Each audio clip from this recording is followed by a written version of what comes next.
Yeah, set up. Alright. So, when I made my first NCAA basketball recruiting video, it was about 2 years ago. I didn't know for sure. I wasn't as good of a thinker as I was then, I believe. And I wasn't as good of a talker as I was then. But there are a couple things I have still not changed from my earlier recruiting videos. Turn this down a little bit. I'm using an old TV because our TV, the flat screen, is broken. But anyway, some of the things that I've used in the past are the same thing that I'm going to be showing you guys again today. But there are a couple things that I have changed up in making a better foundation and making a better program from a small school. Now, all my videos will be with small schools. Okay? So, first off, I just want to show you a couple things. I believe this is a Eastern Michigan account. Let it load here.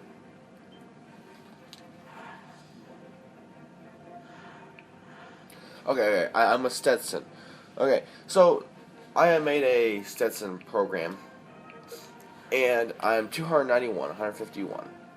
So I've almost won 300 games. I have one national title, 4 conference titles in my 14th year. Now, 4 conference titles is not very good, and in recruiting and simulation, there's always going to be what I always have called a big dog, the person that you're going to have to beat in order for you to control that conference.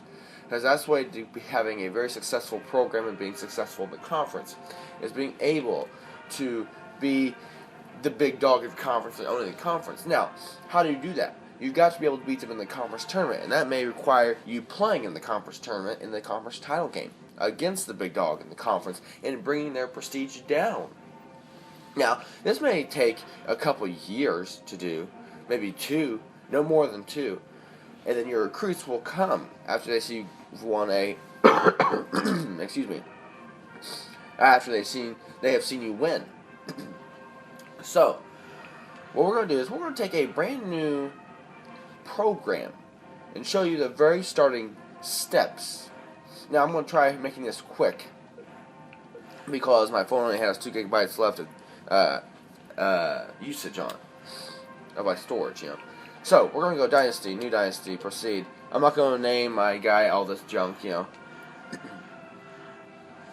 So coach firing is on, and I get to choose any team of my choice. Now, I personally like choosing the small school of my choice. If you say only schools that want me, you'll still get lots of small schools. But I'm not really feeling the Missouri Valley. I do like Creighton, Evansville. I live in Indiana, Indiana State. Wichita State. The Shockers, I like them a lot. But I always look for a team that I like their logo. And you really got to like the team when you pick it. That's very important. You gotta like the logo, and you have to like the feel with them. I know that's kind of crazy to say, but you really got to. If I like St. Francis, I like their logo. I really want to make this program good. And you see prestige right here. That's very key in making a choice. If it's at 3 prestige, you really shouldn't be, trying to go there and build a program up, because it'd be a lot easier to. If you want the challenge, you want to go with the 2 prestige mark, like Long Island. But for this instance, I'm going to choose Eastern Illinois, who was a 7-22 team last year. I'll make a 30-year dynasty here. Now, obviously I'm not going to play all 30 years as dynasty, as I have on lots of other accounts. Okay, so let's see what we're rated. We're rated, in the conference, we're rated 1, 2, 3, 4, 5. Now, I can tell you right now, Murray State will be the big dog in the conference. And we're going to have to make our way up. Now, you're going to get some good teams. Like I said, it may take you 4 to 8 years, depending on if you play or not. It could take you 6 years, possibly 4, depending on if you play in the conference tournament or not. So we're going to customize schedule. Customizing schedule is very important in this. We're going to take away all these, good-looking type teams. Weber State, Pacific. Now, I took a little time off this game. I don't really know what teams are super-duper good. But I know there are going to be some pretty bad teams we can play early on in the dynasty. Okay? We're going to add another one, try getting something going. Oh, well, you gotta find D plus because when you get bad teams, you can bring your prestige up a lot easier. Now, Atlantic Sun's a small conference, so we gotta keep finding them. D plus. There we go. All right, so recruiting central. Don't worry about that until like your start of your third season if you've been successful. Alright, I'm not going to say. Alright. So we're going to put Arkansas Little Rock.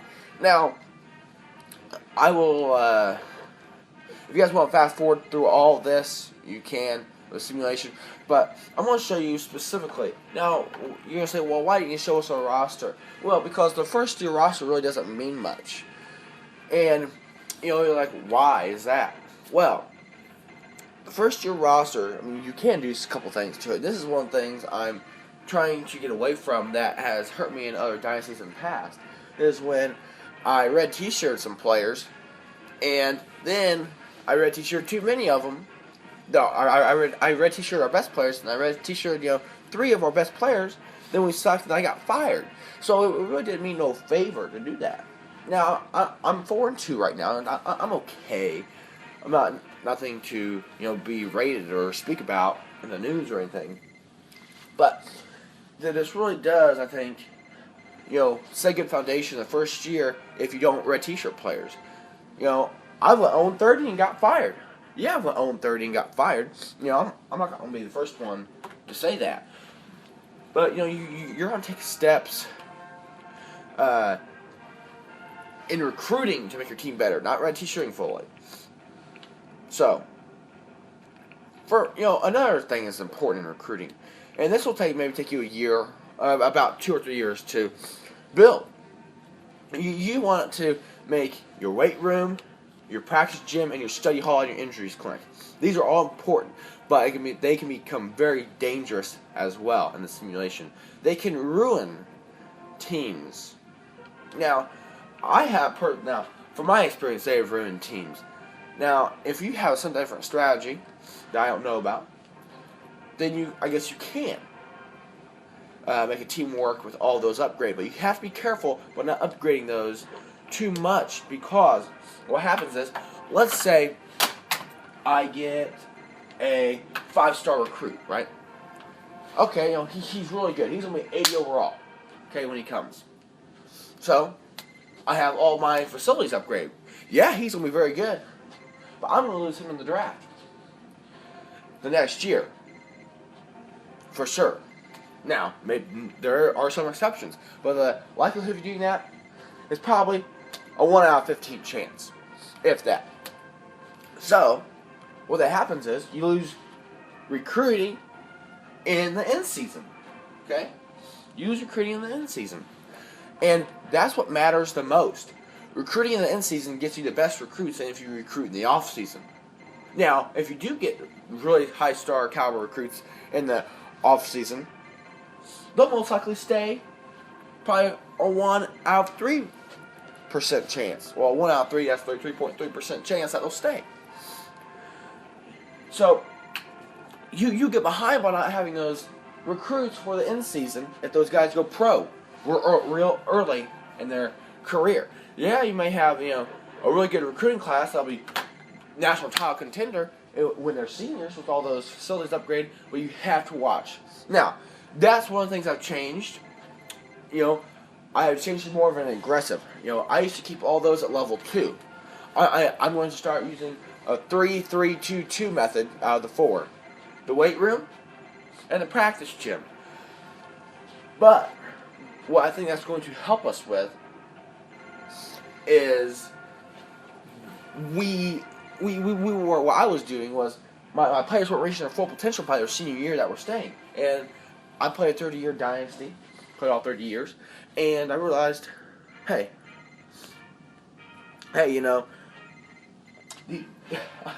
these guys could have been better. So I tested out some different formulas I had over and over again, and it worked. And these are really important. I'm going to show you guys off-season recruiting on a different clip here. Right here.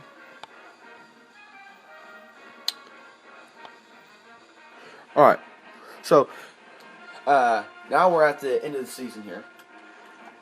Okay, so I'm 12 and 17, and another key factor that you want to put into place is that you have to at least match your team's record from the year before.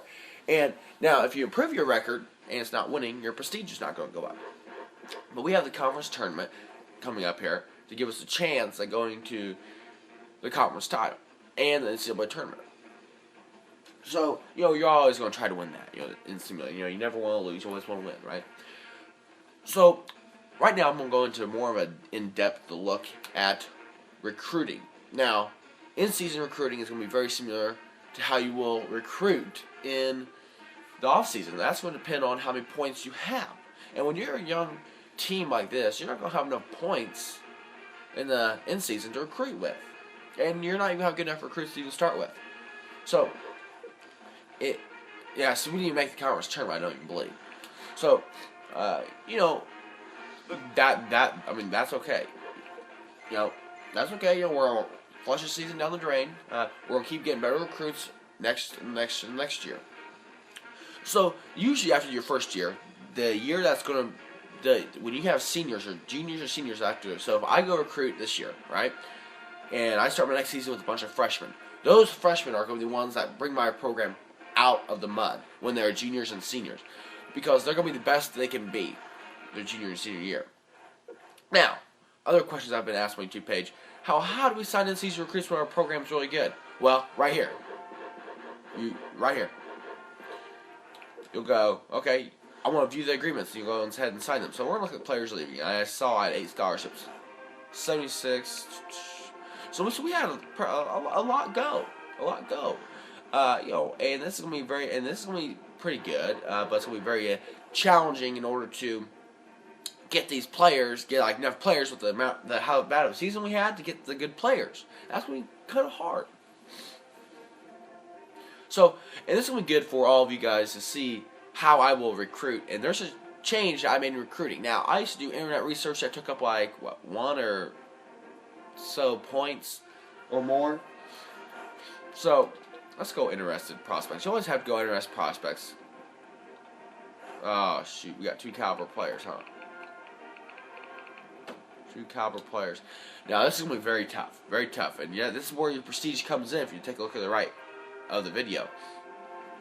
Caliber. It's a killer. So, we're going to recruit him and research. See, we only have 120 points. So we have to save our points. So we have power forward. Let's look at what positions we need. We need a center, power forward, shooting guard. Okay, so we got power forward, shooting guard right here. Now, remember, these players aren't going to be super dandy. We're going to have another bad season that's going to set us back. But you just got to wait and be patient with this. You know what? Forget the center. I'll swing my power forward up into the center right here. Now, remember, you may think, well, I have to have a tall player. Well, why do you need a tall player as the power forward if he's 6'8", 6'6"? Who cares? When you simulate, it's all about statistics. Okay? Hold on, my bad. But okay, next week here. All right. So I have I have 3 players. I'm going to focus on recruiting.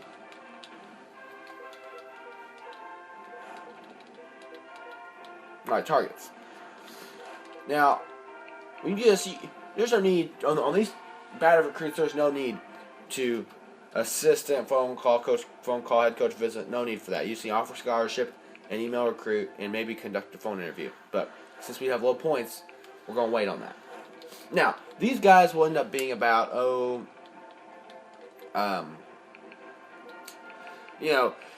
high 70s when they're seniors. Pretty much. Go down, offer scholarship, email, send letter of interest. Now, we're not conducting the phone interview. We're not. And, to be clear, we're not doing internet research. We're doing offer scholarship, and for the first week, we're only doing email recruit, send letter of interest, and send package. That's it. Okay? Now, make sure I did this guy. Yeah, okay. So, now that we have recruits here, we're gonna go back to interested prospects. We're gonna go to the top. We're gonna get shooting guard. Email recruits and of interest. Now we're gonna get at least 5. So we got 4 recruits right now. We're gonna get the center actually. We're gonna get the center. Oh boy. Now this is what's really gonna come and play is we're gonna make sure our facilities are at least decent so those players can get, pretty good. Now, the third week is always when those players will sign with you. You'll never get a player signing with you in week 1 or 2. See, we got sign EIU, Eastern Illinois University. So, now some players are just going to take a little longer. That's okay. Now, for this guy, we're going to conduct a phone interview. Now, we have 33 points. We have to be very careful by the way we spend these points. So, we're just going to keep going to our same formula that we've been doing. Email recruits and other interest. Now, the reason why we did conduct a phone interview with the other guy is because we didn't get him. That means he's going to have to require you to give him something else, like a phone interview. So, that's okay. We still have 30 points.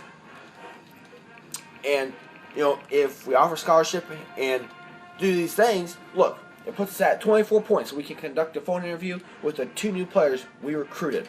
And that's very good. So, I'm going to have to hurry up this video before my phone data runs out. Like storage. Alright? Yeah, come on now. Sign to me. So we're going to have to offer him a scholarship. Boom, boom. And he's going to sign with us. I know that for a fact. So it's all good. So I'm going to have 5 big freshmen. Now, I'm going to have 8 freshmen because they're going to just sign 3 freshmen to us to fill the team. So we got a 73 overall freshman, junior, senior. So we got a senior. Now, what I may do actually is red t-shirt this senior. So he can lead the team. Now we'll have an okay person to back him up at 70 overall. So we shouldn't be 2. So I'm going to red t-shirt him. Fields. Bobby Richard. I'm going to red t-shirt him. So he can reach 70-something overall. Now, on average, without no school, no upgrading your weight room or study hall or whatever, they'll go up at an average of 2 per year. A 2 rating. So he'll go up 8. So this guy will end up about 81 overall. Well, actually, never mind. He's a senior. So freshman will end up being 75 overall. Okay? K. Godfrey. So yeah, I don't have a super, great team. You always want never red t-shirt more than your 6th, 7th, or 8th player when you've already red t-shirt 1 starting lineup person. Okay? So then always look whenever you are making your schedule, make sure it's a D team or a C minus tops when making a new team. Okay?